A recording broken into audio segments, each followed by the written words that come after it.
दोस्तों, असदुद्दीन ओवैसी को अक्सर आप लोगों ने देश के मुसलमानों के हक के लिए लड़ते हुए देखा होगा। शायद इसीलिए असदुद्दीन ओवैसी जी को मुसलमानों के नेता के तौर पर ही पहचाना जाता है।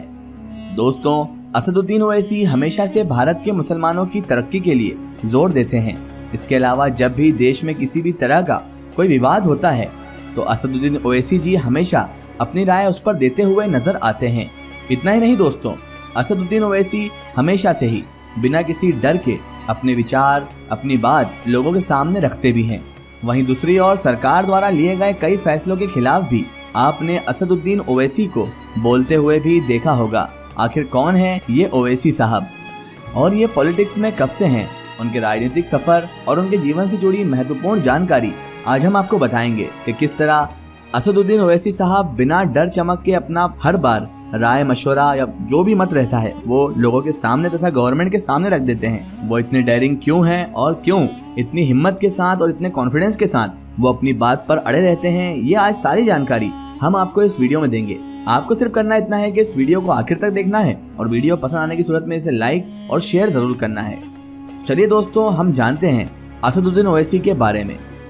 दोस्तों, इनका पूरा नाम है असदुद्दीन ओवैसी, उपनाम इनका है असद भाई।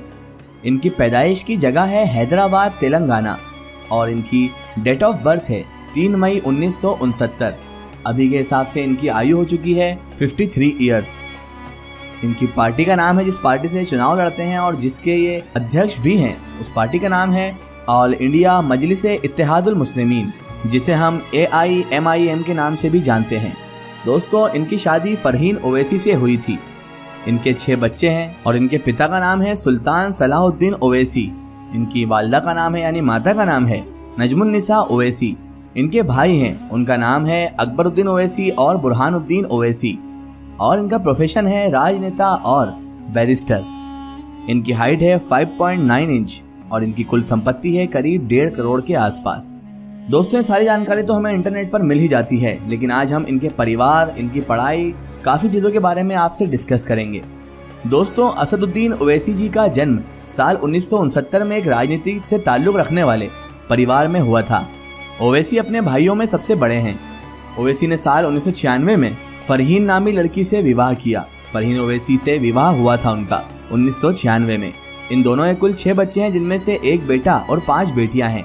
वही काफी कम लोगों को पता है कि ओवैसी के पिता के अलावा उनके दादा भी राजनीति से ही जुड़े हुए थे। दोस्तों, अगर हम बात करें असदुद्दीन ओवैसी की पढ़ाई के बारे में, तो इनकी पढ़ाई शहर हैदराबाद से ही अपनी प्रारंभिक शिक्षा प्राप्त की थी। ओवैसी साहब के पास बैचलर ऑफ आर्ट्स की डिग्री है। ये डिग्री उन्होंने उस्मानिया विश्वविद्यालय से प्राप्त की। इसके अलावा उन्होंने लंदन के एक विश्वविद्यालय से अपनी वकालत की पढ़ाई भी पूरी की है। दोस्तों, अगर इनकी बात करें राजनीतिक सफर की, तो असदुद्दीन ओवैसी ने साल 1994 में राजनीति में कदम रखा था। उन्होंने आंध्र प्रदेश की चार मीनार विधानसभा सीट से पहली बार चुनाव लड़ा था और इस चुनाव में उनकी जीत हुई थी।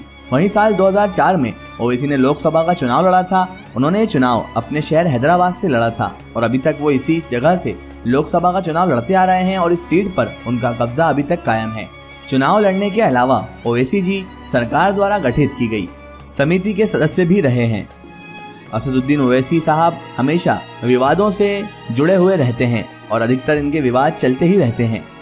सबसे पहला इन पर विवाद जो आया था वो इस वजह से आया था कि भारत माता की जय कहने से इन्होंने इनकार कर दिया था। असदुद्दीन ओवैसी जी अक्सर अपने भाषणों के चलते विवादों में घिरते चले आए हैं। एक रैली को संबोधित करते हुए उन्होंने ये बयान दिया था कि किसी भी सूरत में भारत माता की जय नहीं कहेंगे।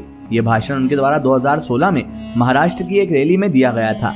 दरअसल उन्होंने ये बयान RSS के प्रमुख मोहन भागवत द्वारा दिए गए एक बयान के बदले ये बात कही थी। मोहन भागवत द्वारा एक बयान दिया गया था। उस बयान के मुताबिक उनका मानना था कि देश के नौजवानों को भारत माता की जय बोलनी चाहिए। इसके अलावा दोस्तों, साल 2009 में ओवैसी के खिलाफ देश के चुनाव आयोग द्वारा पुलिस में से एक केस दर्ज करवाया गया था। चुनाव आयोग के अनुसार ओवैसी ने एक मतदान एजेंट का पीछा किया था और उसे मारने की धमकी भी दी थी। इसके अलावा दोस्तों, मेडक जिले में एक सड़क काम के कार्य में बाधा डालने के आरोप के चलते ओवैसी और उनके छोटे भाई को यानी अकबरुद्दीन ओवैसी जी को और असदुद्दीन ओवैसी को दोनों को जेल की हवा भी काटनी पड़ी थी। दरअसल इस जिले में एक सड़क चौड़ी की जा रही थी, जिसके लिए वहां पर एक मस्जिद को गिराया जा रहा था।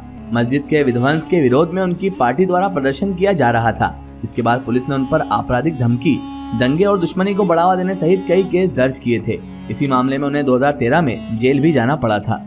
इसके अलावा दोस्तों साल 2014 में भी उनके द्वारा एक भड़काऊ बयान दिया गया था। यह बयान उन्होंने देश के प्रधानमंत्री के खिलाफ दिया था।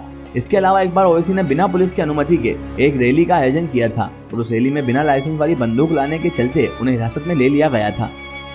असदुद्दीन ओवैसी को मिले सम्मान। दोस्तों, विवादों के साथ जुड़े होने के बावजूद उन्हें सम्मान भी बहुत मिला है। असदुद्दीन ओवैसी का नाता अक्सर विवादों से ही रहा है, लेकिन साल 2014 में असदुद्दीन ओवैसी को संसद रत्न पुरस्कार से नवाजा गया था। उन्हें यह सम्मान 15वीं लोकसभा के चुनाव में किए गए उनके प्रदर्शन के चलते दिया गया था। मुसलमानों के नेता ओवैसी, ये हमेशा आपको सुनने को मिलता होगा कि ओवैसी जी मुसलमानों की बात करते हैं, मुसलमानों के पक्ष में रहते हैं और वो खुद भी मुसलमान है, इसीलिए वो मुसलमानों का ही सपोर्ट करते हैं। दोस्तों, असदुद्दीन ओवैसी हमेशा से ही मुसलमानों का पक्ष लोगों के सामने रखते हुए आए हैं। इतना ही नहीं, भारत सरकार द्वारा हज यात्रा पर दी जाने वाली सब्सिडी को गलत बताते हुए उन्होंने कहा था कि सब्सिडी पर दिए जाने वाले पैसों को सरकार द्वारा मुस्लिम महिलाओं की शिक्षा पर खर्च करना चाहिए। इतना ही नहीं, मुंबई पर हुए आतंकी हमले पर भी ओवैसी ने कहा था कि निर्दोष लोगों के हत्यारों के खिलाफ सख्त कार्रवाई करनी चाहिए। जो हमारे देश के दुश्मन हैं, वो मुसलमानों के भी दुश्मन हैं। ऐसे लोगों को बख्शा नहीं जाना चाहिए। लेकिन इन सब चीजों के बावजूद भी उन्हें सिर्फ और सिर्फ एक मुसलमान नेता के तौर पर ही पेश किया जाता है, जबकि ऐसा नहीं है कि उन्होंने दूसरों के लिए आवाज नहीं उठाई। वो हमेशा हर धर्म के लोगों के लिए आवाज उठाते हैं। लेकिन कहते हैं ना कि घुटना पेट की तरफ झुकता है, इसी हिसाब से वो ज्यादातर मुसलमानों के लिए बोलते हुए दिखाई देते हैं। दोस्तों, भले ही असदुद्दीन ओवैसी कभी मुख्यमंत्री या केंद्रीय मंत्री जैसे पदों पर नहीं रहे, लेकिन इन सब के बावजूद वह हैदराबाद लोकसभा क्षेत्र में सांसद रहे हैं। इसके बावजूद असदुद्दीन ओवैसी की लोकप्रियता सिर्फ हैदराबाद तक नहीं, बल्कि हमारे पूरे देश हिंदुस्तान में है। असदुद्दीन ओवैसी को देश के मुसलमानों के हक के लिए लड़ते हुए सबने देखा है, बल्कि वो तो ऐसे ऐसे मामले पर आवाज उठाते हैं जहां पर लोग खामोशी इख्तियार कर लेते हैं, लोग चुपचाप रहते हैं, वहां पर भी उनकी आवाज हमेशा गूंजती हुई दिखाई देती है। और शायद इसीलिए वो बहुत सारे लोगों की आंखों में भी खटकते हैं। लोग उन्हें मुस्लिम का नेता ही इसलिए मानते हैं क्योंकि वो अक्सर मुसलमानों के लिए ही आवाज उठाते हुए दिखाई देते हैं। दोस्तों, लोगों ने असदुद्दीन ओवैसी के सारे बयान आज तक लोगों के सामने नहीं रखे हैं।